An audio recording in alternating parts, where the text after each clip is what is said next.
Time now to Ask the Expert. Here to answer your questions live on the air about perimenopause is Dr. Sonal Haerter. All right, our first one from Taylor.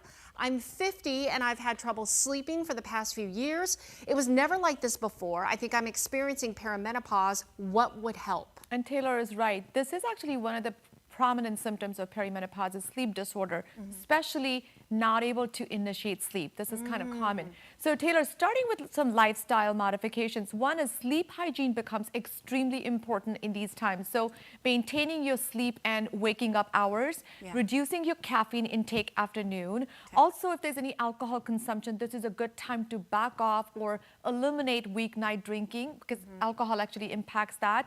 Sometimes it also helps to wear some loose clothing because hot flashes and night sweats can actually be bothersome.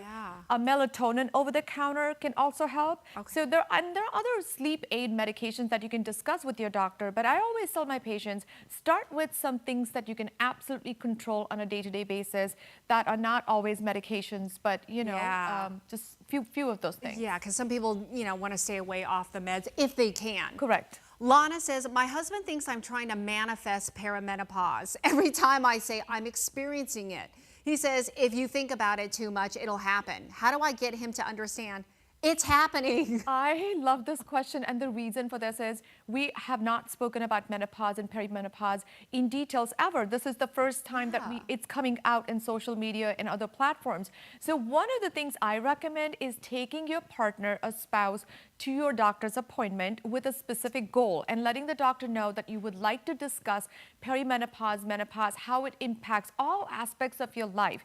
Because your partner needs an understanding of this is true. Your hormones affect all systems, and this is a time for your spouse or partner to be very supportive and understand that this is actually real. This is not just, It's not him thinking that you've gone crazy. Correct. Right. It's happening. All right. Wendy from Phoenix says, when does it get so serious that I need to see the doctor? Okay, so when symptoms affect a quality of life, your day-to-day life, your routine, your relationships, it's impacting your quality of work. You're isolating yourself. You're not doing things that bring you pleasure anymore. That's when you know that this is serious. And I actually say go even before that. If you're in that age group, sit down and have a conversation with your doctor and get ready and get prepared for what's to come. I think the best way is actually talking about it before some of these symptoms start, which is 30s, early 30s, late 30s, early 40s. I'm so glad you said that. And I think it's so true that going in eyes wide open, knowing what to expect is great for any scenario, right? Like, because otherwise it comes out of the blue and you're like, what is happening? And most of the times we go to a doctor when there's a symptom. And I often say when you're in that age group, 40 to 45, this is a time, even if you're having regular periods, talk to your doctor about what that means. What symptoms should you anticipate? What is it that you can prepare better for? It's happening. It's happening to all women, but it's better when you're prepared for it. To know about it. All right. Good stuff, Sonal. And Cynthia says, I know I'm experiencing this right now because these days I feel so irritable, tired, and easily annoyed. I know I'm not my regular self. I feel like I'm in a funk.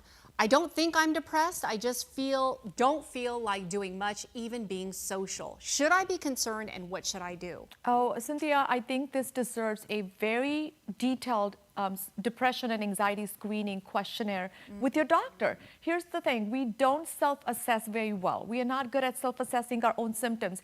And some of the things that are mentioned in this question do worry me about either, anxiety or depression, like don't feel like going out or socializing. One of the things about depression is loss of pleasure. So you stop doing things that used to bring you joy. And the other is feeling sad, not yourself, not your baseline. I say go talk to your doctor. There is a questionnaire that we ask all patients on a routine basis, and that'll help you understand how severe and what needs to be done. Oh, excellent stuff. I'm so glad we're talking about this, Sonal. Yeah, I'm so very happy. Yeah, and I want to talk more. I'm excited about this. I know.